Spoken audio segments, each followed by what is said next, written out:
پاکستان ٹیلی vision پر 1980 کی دہائی میں پیش کیا جانے والا خبرنامہ پی ٹی وی نشریات کی پہچان قرار دیا جاتا ہے۔ یہ ہمارے بچپن کی وہ سنہری یاد ہے جسے کبھی فراموش نہیں کیا جا سکتا۔ اس زمانے کے خبرنامے کی پیشکش کا انداز اور نیوز کاسٹرز کے چہرے آج بھی ناظرین کی یادوں میں محفوظ ہیں۔ تو آئیے ہمارے ساتھ ماضی کے دریچوں کو کھول کر اپنے بچپن کے بیتے دنوں کا نظارہ کرتے ہیں۔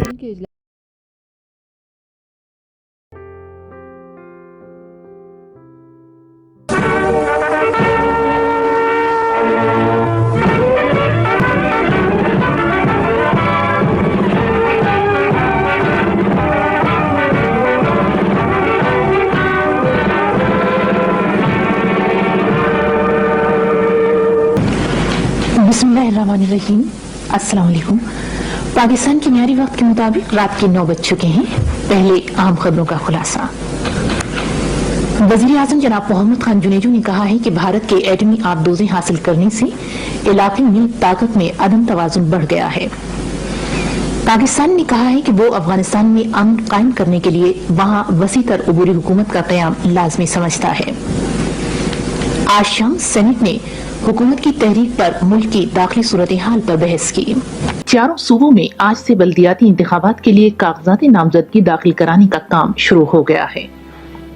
وزیر اعظم نے کہا ہے کہ بلدیاتی انتخابات میں بڑی تعداد میں امیدواروں کی شرکت ان انتخابات میں عوام کے جوش و خروش اور گہری دلچسپی کا ثبوت ہے۔ افغانستان کے بارے میں سیاسی جماعتوں کی کانفرنس آج راولپنڈی میں شروع ہوئی۔ یہ کانفرنس افغانستان کے مسئلے کی اہمیت کے پیش نظر وزیر اعظم جناب محمد خان جنیجو کی دعوت پر منعقد ہوئی ہے۔ کانفرنس میں 19 سیاسی جماعتوں کے لیڈروں نے شرکت کی۔ تفصیلات شکور طاہر سے۔ کانفرنس میں شرکت کرنے والے نیشنل پارٹی کے سربراہ جناب غوث بخش، جمعیت العلماء پاکستان کے صدر مولانا شاہ احمد ریا کے علامہ فاضل موسوی، جمہوری پارٹی کے صدر نواب زادہ نصر اللہ خان، رحمان گروپ کے سیکریٹری جنرل مولانا فضل الرحمان، جماعت اسلامی کے امیر قاضی حسین احمد، پاکستان پیپلز پارٹی کی شریک چیئرپرسن محترمہ بے نظیر بھٹو، پختونخوا نیشنل عوامی پارٹی کے لیڈر جناب عبد الرحیم مندوخیل،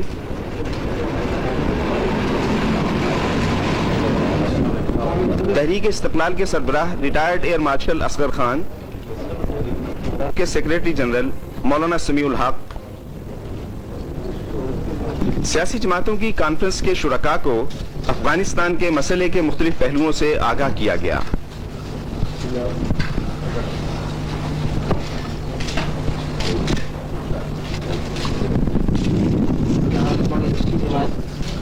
اس کانفرنس کا مقصد افغانستان کے مسئلے اور اس مسئلے کے جامع تصفیہ کے لیے کی جانے والی کوششوں کے بارے میں سیاسی لیڈروں کو بریف کرنا، انہیں اعتماد میں لینا اور ان سے صلاح مشورہ کرنا ہے۔ اجلاس کی کارروائی تلاوت کلام پاک سے شروع ہوئی۔ مولانا شاہ احمد نورانی نے تلاوت کی۔ اجلاس کے شرکاء نے جمعیت علماء اسلام فضل الرحمان گروپ کے مرحوم امیر مولانا سید حامد میاں کی روح کو ایصال ثواب کے لیے فاتحہ پڑھی۔ وزیر اعظم جناب محمد خان جنیجو نے شرکاء کو افغانستان کے مسئلے کے مختلف پہلوؤں کے بارے میں بریف کیا، جس کے بعد خوشگوار ماحول میں اس معاملے پر کھلے دل سے بات چیت ہوئی۔ بعض سیاسی لیڈروں نے اپنے خیالات کا اظہار کیا۔ دوسرے اجلاس میں بھی جو شام 6:30 بجے شروع ہوا، بات چیت جاری رہی۔ صبح کے اجلاس کے بعد مختلف لیڈروں نے اخباری نمائندوں سے گفتگو کرتے ہوئے کانفرنس کے ماحول کو نہایت خوشگوار قرار دیا۔ انہوں نے اس بات پر اطمینان کا اظہار کیا کہ افغانستان کے سوال پر حکومت کھلا ذہن رکھتی ہے۔ انہوں نے کہا کہ اس سے حکومت کے اچھے ارادوں کی عکاسی ہوتی ہے اور ظاہر ہوتا ہے کہ حکومت اس اہم مسئلے سے متعلق کوئی بات چھپانا نہیں چاہتی۔ راولپنڈی میں افغانستان کے بارے میں سیاسی لیڈروں کی کانفرنس وزیر اعظم جناب محمد خان جنیجو کی اس یقین دہانی کے ساتھ ختم ہو گئی کہ مسئلہ افغانستان کے تصفیے میں قومی مفاد کو اولیت دی جائے گی۔